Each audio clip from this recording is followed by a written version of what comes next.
Welcome to Simply Naturally Simi. We are making keto bread. This bread is not gluten free. We are using some vital wheat gluten, and I've got almond flour. I've also got some flax seeds. These are golden milled flax seeds. I have some fast action bread yeast, and I am excited to be trying out Truvia because this is a good sweetener for keto. I've also got some pink Himalayan salt. I've got baking powder, extra virgin olive oil, and I've got a cup of hot water, not boiling, but just hot and safe to touch. So these are all my ingredients, and I'm excited to be trying this bread out.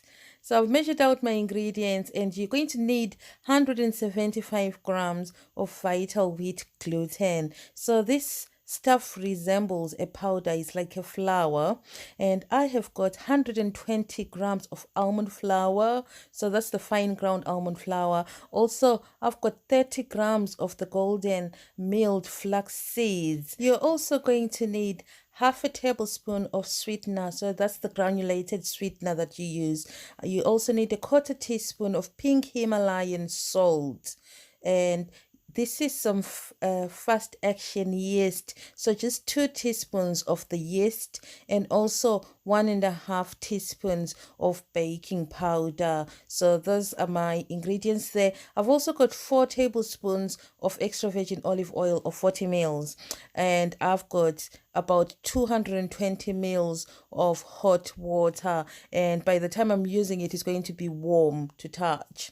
So I've got a bowl there in front of me, and I'm going to add all my dry ingredients in my bowl, and that's all my dry ingredients going in. I try to get every bit out because I think you need all the ingredients.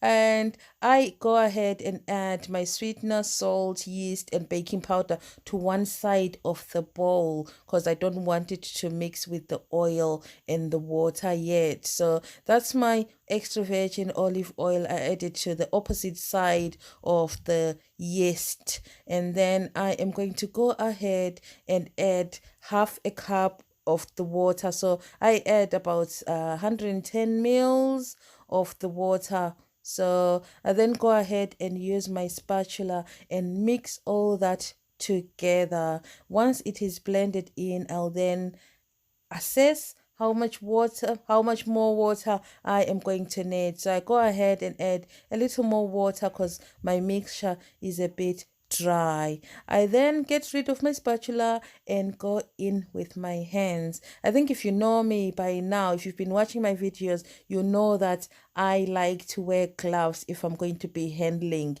any sort of dough. So I try and combine this dough and just get it together. This dough feels lovely to touch, and it gives you that satisfaction of touching, of working with flour. So it does have this stretch, and I think the stretch is coming from gluten. So you want to try and knead that as much as you can, say for 5 to 10 minutes. You don't want to over knead this because the bread will then become rubbery. So I put my bread on a board there, and I just knead as much as I can for about 5 minutes to be precise, and then I shape my dough into a ball and try and get it looking pretty. Obviously, it's not going to hold together as well as dough that you get from flour. So I try to use my fingers and blend in anything that is looking unsightly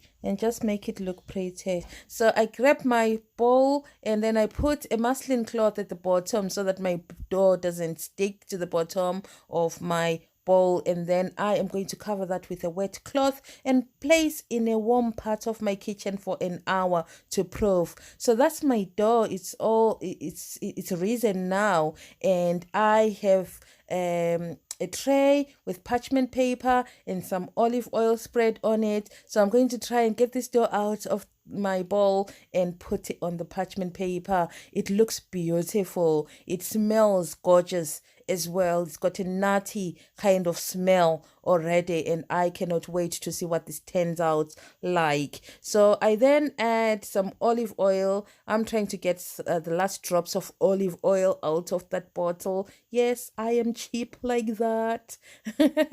So you just rub that on your dough, and then you're just going to grab a sharp knife and you're going to cut ridges into this dough just to make it look pretty. And I'm told that this helps to bake the bread evenly. So once you've cut that, you're then going to set your oven to 180 degrees, and once it's heated to that, you're then going to bake your bread for 30 minutes. So this is my bread 30 minutes later. I am so happy. I cannot contain my excitement. This is beautiful. It smells gorgeous. The crust is amazing. I was even knocking on this bread just to hear the knock sound, just to, the sound that you'd get from crusty bread.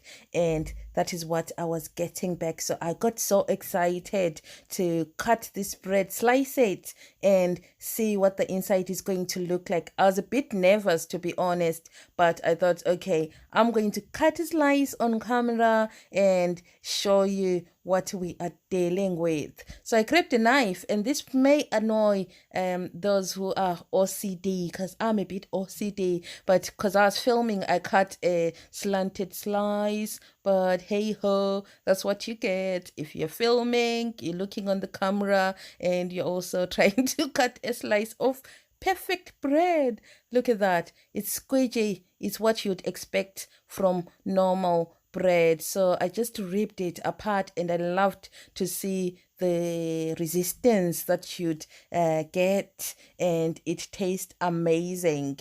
I then went ahead and sliced it because I was going to make some sandwiches, and I was going to have this with soup.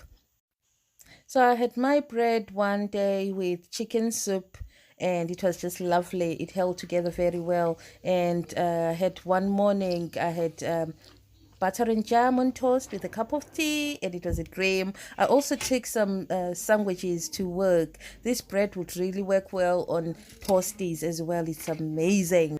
Thank you so much for watching. I really appreciate you stopping by my channel. Please like, please share, please comment, and if you haven't already, please subscribe. Ta-da!